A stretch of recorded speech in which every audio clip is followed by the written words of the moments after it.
If intelligence were the key to success, then the brightest minds would be the most celebrated. But history tells a different story.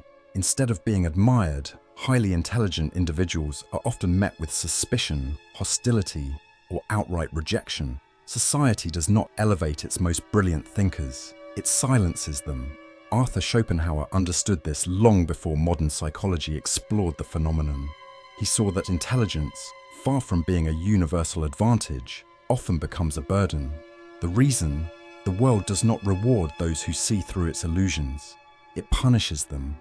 If you've ever felt like your intellect puts you at odds with the people around you, if you've ever wondered why being right often earns you enemies instead of respect, then keep listening. You're not imagining things. Society fears intelligence, and Schopenhauer knew why. The threat of intelligence. The truth is, intelligence is disruptive. It questions, challenges, and exposes weaknesses. What seems like clarity to you feels like an attack to others. What is simple logic to you is, for many, a threat to their ego, because the truth, spoken without filters, humiliates. And most people are not searching for truth. They just want to feel comfortable. Think about it. How many times have you pointed out something obvious only to be met with disdain? How many times have you corrected someone only to receive resentment instead of gratitude? Intelligence, when displayed too openly, creates enemies. The world is not built for the highly intelligent. It is built for those who conform.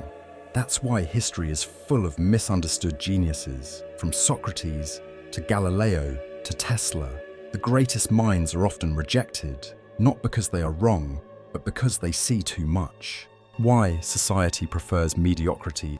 Society does not seek out its most intelligent members. Instead, it rewards those who maintain social harmony, who do not question authority, who do not make others feel inferior.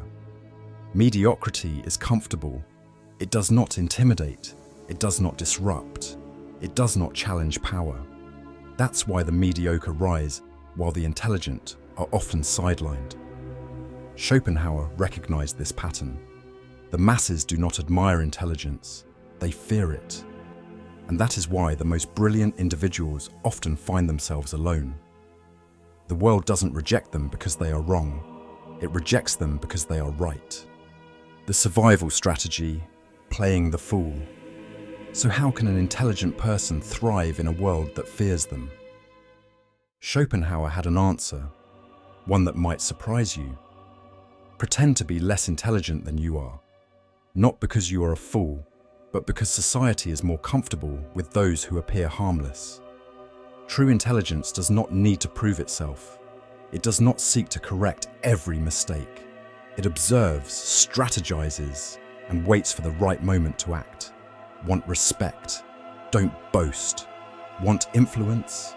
Don't intimidate with your intellect. Want to be listened to? Let others believe they arrived at the truth on their own. The greatest strategists in history, from Napoleon to Da Vinci to Tesla, never revealed their full brilliance until the right moment. They understood that intelligence is a weapon, and like any weapon, it must be used wisely. Schopenhauer's final lesson: why does society fear intelligent people?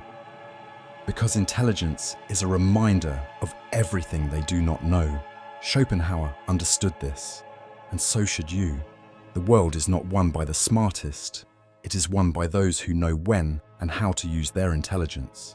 So, the next time you find yourself in a conversation with people who are not prepared for the truth, remember this: you don't have to prove anything.